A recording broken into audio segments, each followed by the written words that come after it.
খুঁজে দেখলাম অন্তহীন প্রতারণা আসলে কোথায় হয়েছে। আমি খুঁজে পেলাম গোটা এই প্রক্রিয়ার মধ্যে একটা জায়গায় অন্তহীন প্রতারণা হয়েছে, আর সেটা হলো জামাতে ইসলামী, বাংলাদেশ খেলাফত মজলিস, এনসিপি, 11 দলের সবগুলো দলের কাছে জুলাই সনদের যেই কপি প্রদান করা হয়েছিল, আমরা যেটা পরে সংসদ ভবনের দক্ষিণ প্লাজায় গিয়েছিলাম স্বাক্ষর করতে, সেখানে বিএনপির অসাধু নেতৃত্ব, অন্তর্বর্তীকালীন সরকারের কিছু গাদ্দার এবং বিশ্বাস, এটা হলো সেই শেখ হাসিনার ভূত, এটা হলো আবার সেই আওয়ামী লীগের ভূত, জনগণের ভোটাধিকারের সঙ্গে পরিহাস করবার এক অবিবেচনা প্রসূত এক ভূত আবার নতুন এই সরকারের কাঁধে সওয়ার হয়েছে।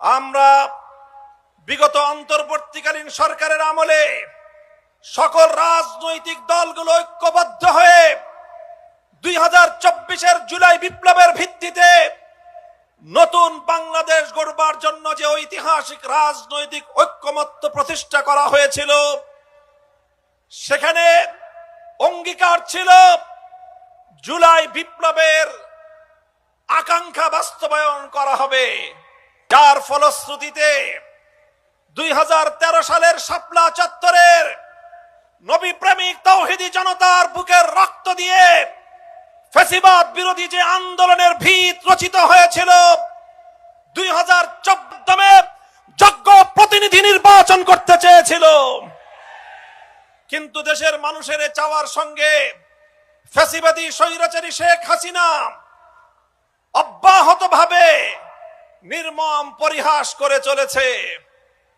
গণ অভ্যুত্থান পরিণত হয় এবং ফ্যাসিবাদী স্বৈরাচারী ভারতের কৃতদাসী শেখ হাসিনা দিল্লিতে পালিয়ে যেতে বাধ্য হয়। আমরা লক্ষ্য করতে পারছি জুলাই বিপ্লবের মৌলিক আকাঙ্ক্ষা ছিল দুটি। 1 নম্বর আকাঙ্ক্ষা ছিল বৈষম্য বিলোপ করা। জুলাই জন্য ঐক্যবদ্ধ হতে শুরু করলো, তখন বাধ্য হয়ে তারা জুলাই সনদ বাস্তবায়নের প্রক্রিয়ায় আসতে সম্মত হলো, আলোচনার টেবিলে বসলো। আমরা অনেকেই বলেছিলাম ঐক্যমত্য কমিশনে জুলাই সনদ বাস্তবায়িত, জুলাই সনদ প্রণীত হলো, জাতীয় সংসদের দক্ষিণ প্লাজায় সকল রাজনৈতিক দলগুলো জুলাই সনদে স্বাক্ষর করলো। আজ জাতীয় সংসদে দাঁড়িয়ে সরনা,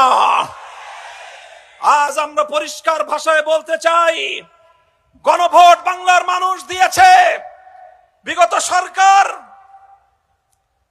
বর্তমান সরকার বিএনপি যখন নির্বাচনের প্রচারণায় নেমেছিল, আপনারা দেশের জনগণ সাক্ষী, প্রথমে তারা তলে তলে না ভোটের পক্ষে ক্যাম্পেইন শুরু করেছে।